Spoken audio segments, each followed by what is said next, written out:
Alright, let's dive into this because it's a fascinating conversation starter for any cricket fan.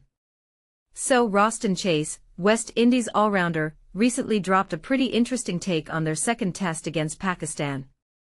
And honestly, it's one of those moments where you just have to pause and think, wait, what if?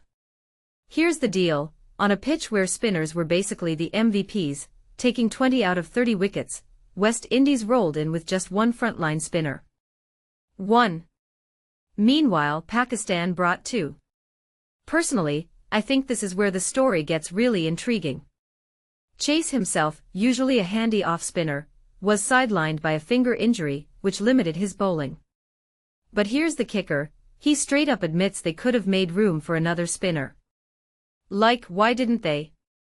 What makes this really interesting is the hindsight here. If you take a step back and think about it, this wasn't just a minor oversight, it was a strategic misstep that could have changed the game. In my opinion, what many people don't realize is how much this speaks to a broader trend in cricket. Teams often get stuck in their ways, relying on their strengths without fully adapting to the conditions.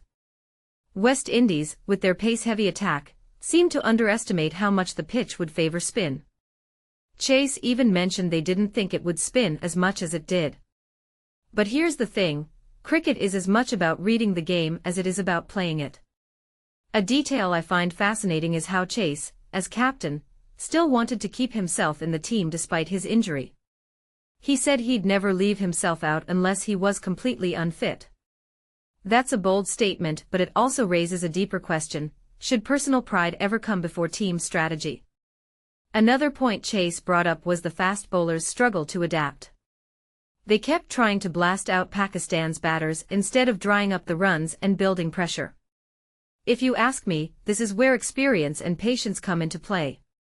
What this really suggests is that sometimes, teams get so caught up in their plan A that they forget there's a plan B, or even a plan C.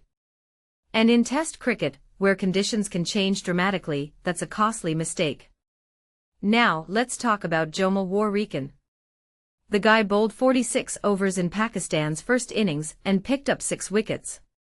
That's a Herculean effort, especially considering he's not always the first-choice spinner. What makes Warrican's performance stand out is his patience and discipline. He didn't try to do too much, he just let the pitch do the work. From my perspective, this is a masterclass in how to bowl on a spinning track. But it also highlights how underutilized spinners can be in teams that favor pace. One thing that immediately stands out is Chase's reflection on Justin Greaves' injury. Greaves, who was player of the match in the first test, couldn't bowl in the second due to a leg injury. Chase called him a holding bowler who creates pressure and picks up wickets.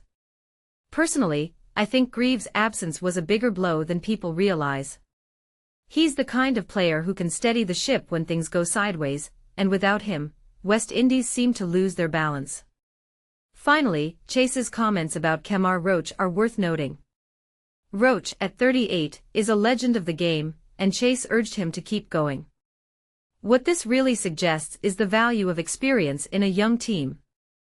Roach's 300 test wickets aren't just a number, they're a testament to his skill and longevity. But it also raises a question, how do teams manage the transition when legends like Roach eventually retire? If you take a step back and think about it, this test match wasn't just about wickets and runs. It was about strategy, adaptability, and the human element of the game. Personally, I think West Indies left a lot on the table, but that's what makes cricket so compelling. It's not just about what happens on the field, it's about the decisions, the what-ifs, and the lessons learned. So here's my closing thought, cricket is as much a mental game as it is a physical one. And sometimes, the biggest battles are fought not on the pitch, but in the minds of the players and the strategies they choose.